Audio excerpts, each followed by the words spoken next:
It was a long old trek up to that level 100. Overall, obviously, your thoughts on not only your victory, I suppose, if you want to call it, but also how you felt over season 1 as a whole so far. I think season 1 is quite fine. We had some problems at the start. I think multiple guys had some problems with being stuck in loading screens, or some disconnects at the beginning, or very high ping at the tunnels, for example, because many people are there at the same time. But I think, it's working fine at the moment. Yeah, I think one thing that sort of is going through my mind, because I'm very new to the Diablo scene in general, but when you hit level 99 as a team and you know there is just one level left, you are a matter of maybe 1 hour or so away from being the first team to complete level 100 in season 1. What is the approach? Are you trying to clear it as fast as possible? Are you taking your time? What was being said amongst the team that was trying to clear it? I tried always to set up my team with this mind that we never stop blasting, and but anyways, it is what it is. We was a little bit nervous at the end, of course, and we changed our row how we will reach level 100, because we had some XP difference, and we set up the one row for our team, and it took quite longer than when we just keep blasting, but we had a funny moment at the end. We managed it that we all three hit level 100 in one run, and that was quite nice. I think it was also nice to see it, and it was a great team achievement. Absolutely. I mean, we've seen the softcore character done. Season 2, are we seeing the hardcore? It depends if I have time for race again, and it depends on my team, of course. Also for season 1, I searched team members for race to 100 on hardcore or on softcore, and then I decided if I go hardcore or softcore, and I had some problems to find the right people for hardcore, what I personally prefer, but then I decided to go softcore because I found the right people for it. Oh, that's a Very pretty nice. clever way of setting it up, actually. You mentioned the end game. The moment is not necessarily there for you to really carry on playing. What would you like to see maybe added to the end game or changed in the end game to bring that up to something that you would carry on? They need maybe some official leaderboards, for example, for who first clears tier 100, as in D3, for example. And then they need to do it in solo, 3-man and 4-man. That would be nice for, I think, many grinders. Then you have more competition, and you have it's more interested. And I also think that the nightmare dungeons are not really interested for many people. Also for me, not really, but because there's no reason to do a high nightmare sigil as a lower one. You get the same loot, so why would you do it? What would you do then? What change would you make in order to make those nightmare dungeons more viable? If you was a dev and you had control over like the higher tier, what would you do? Yeah, good question, and I know the right answer. So I would change for each tier you go higher.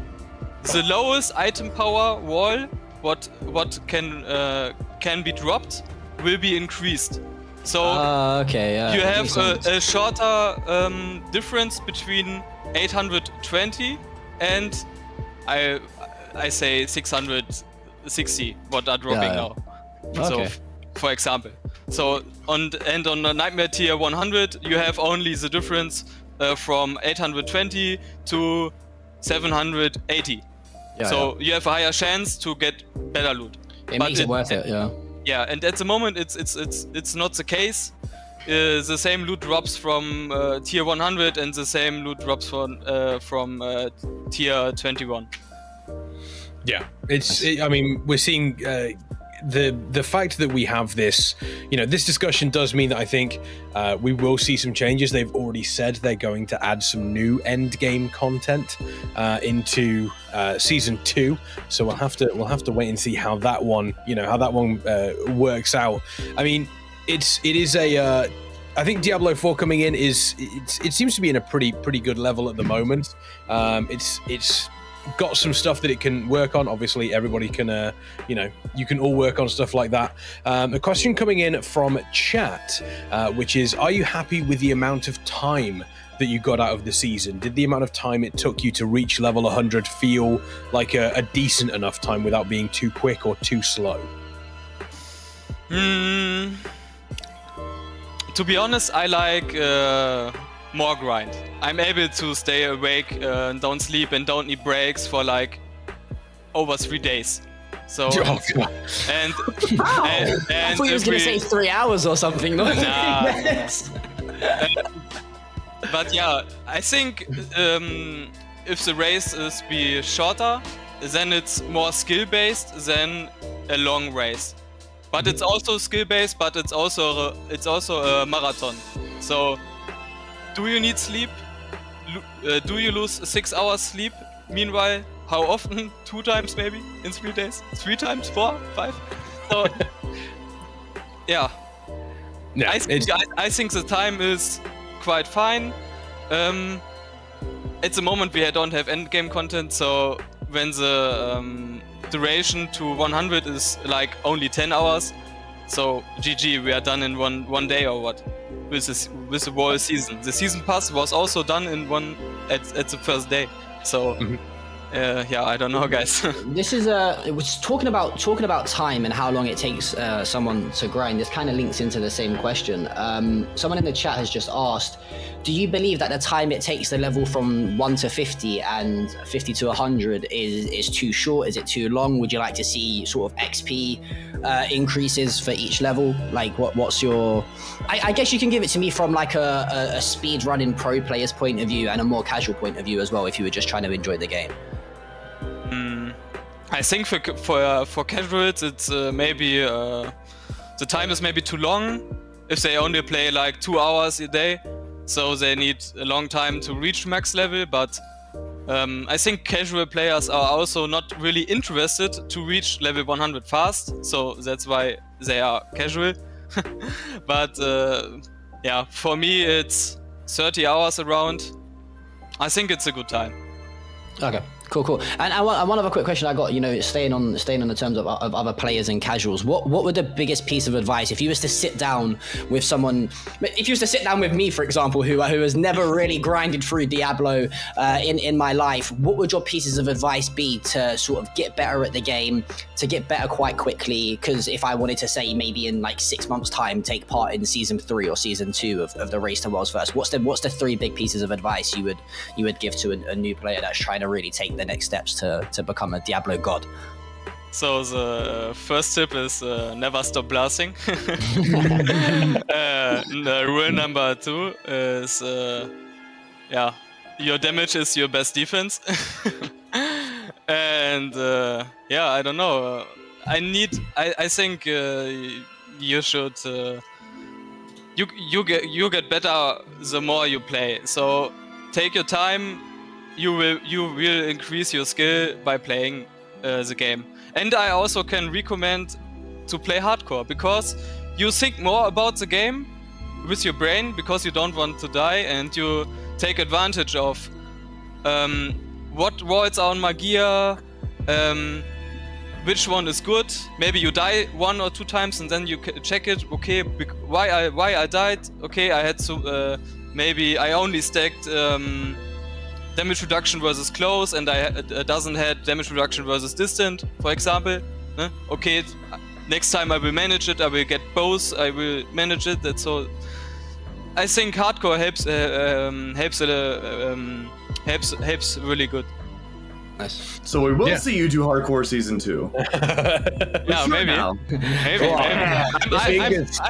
I'm interested. Of course. Which is, I think, it's quite an interesting one. Obviously, we saw the patch notes for season 1 come out, and it potentially changed a couple of things. But going from the first race that we did see, obviously at the start of Diablo 4 on its release, and then the race of season 1, how much did you learn going into season 1? And do you think a lot of what you learned from that is going to cause the quickness that we saw from getting to level 100? Yeah, of course. I learned a lot since Diablo 4 launch. Average playtime each day is around, I would say, 12 to 15 hours. So it's a huge amount of experience I got till then, but of course it helps for the speed, because we had the right strategy, we know what are we doing, and but my speed itself, I think it comes from me, and I have it in every game, this kind of speed, and I try my best. Never stop blasting, guys. There we go. I gotta know, how many hours in total of Diablo 4 do you have? I can't say it because it doesn't track it, right?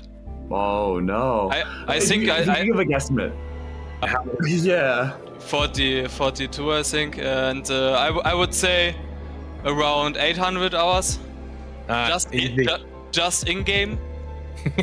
Yeah, that's not obviously to include the work outside of game, going through all the various different builds, using the fine calculators that we have at Diablo builds. That's crazy, because I've just Googled. There are 1,008 hours in 42 days. So you have basically been awake playing Diablo longer than the time you have spent sleeping since it's launched.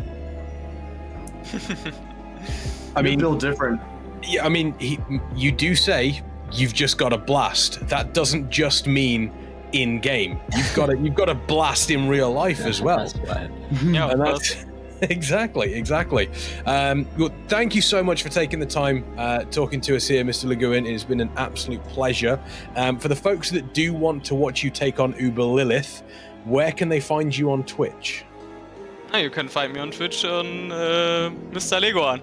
You can see it in the stream here below my camera. There we go. Nice and simple. That's it. There we go. Good luck against Uber Lilith later on, and obviously, good luck in Season 2 as well. I'm sure we will see you blasting there as well.